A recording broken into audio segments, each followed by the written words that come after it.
टप्पू को शादी कैंसिल करने का प्लान मिल जाता है और वो गोकुल धाम के टप्पू सेना को बुलाकर उसने प्लान बताने के लिए ग्राउंड में लेकर आता है। और क्या है शादी कैंसिल करने का प्लान, जानने के लिए वीडियो में बने रहिए। अगर आपने अभी तक वीडियो को लाइक, चैनल को सब्सक्राइब नहीं किया तो कर दें। चलिए शुरू करते हैं। उससे शादी कैंसिल करने का प्लान तारक मेहता ने दिया है।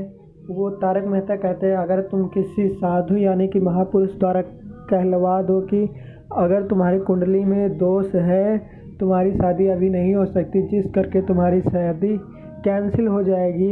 यही प्लान है दोस्तों, जो सारे टप्पू सेना मिलके ग्राउंड में डिसाइड करते हैं और इसमें शायद गोली साधु बनकर पंडित का रोल निभाए। चलिए मिलते हैं नई वीडियो में। अगर आपने अभी तक वीडियो को लाइक, चैनल को सब्सक्राइब नहीं किया तो कर दें। Okay bye.